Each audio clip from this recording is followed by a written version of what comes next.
Nima uchun sovuq paytlarda odamlar bodri uyg'onadida, ana issiq paytlarda lanch bo'lib uyg'onadi.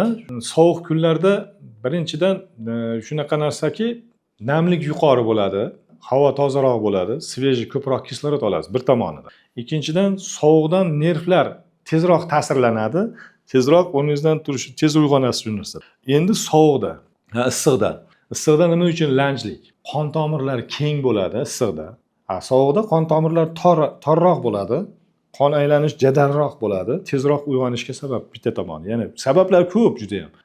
Issiqda aytganimdek qon tomirlar bo'shashgan bo'ladi. Chunki issiqda kengayish bo'ladi. Keng bo'lgandan keyin u qon sekinroq aylanadi, miyaga sekinroq boradi va shu narsalarda lahaslik paydo bo'ladi, sekin o'rnidan turish masalasi. Endi mana shu paytda inson nima qilish kerak? O'zini boshqarish kerak. Endi haligi to'g'ri tap etib tashlab yana yotib uxlaversak ham bo'laveradi, lekin oldida maqsadi bor odam darrov o'rnidan turadi. Turib ozgina fiziologga, chuqur nafas olib, qonni kislorodga to'yintirgandan keyin miyaga kislorod borishi yaxshiroq bo'ladi, tezlashadi.